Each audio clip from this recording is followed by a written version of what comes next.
Avui he visitat el Centre de Salut Internacional i Malalties de Transmissió Sexual d'aquí de Drassanes, Vall d'Hebron. Són 78.000 atencions les que es fan en aquest centre.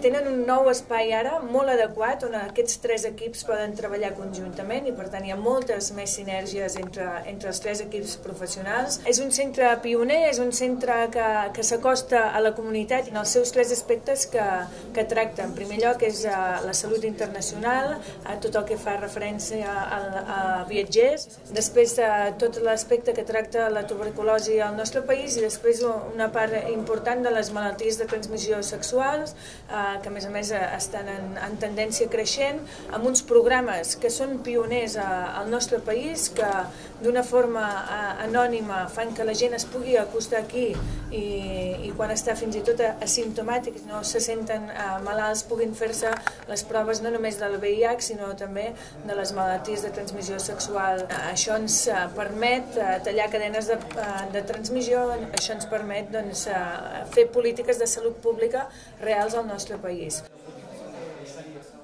Antes de lo que previsto.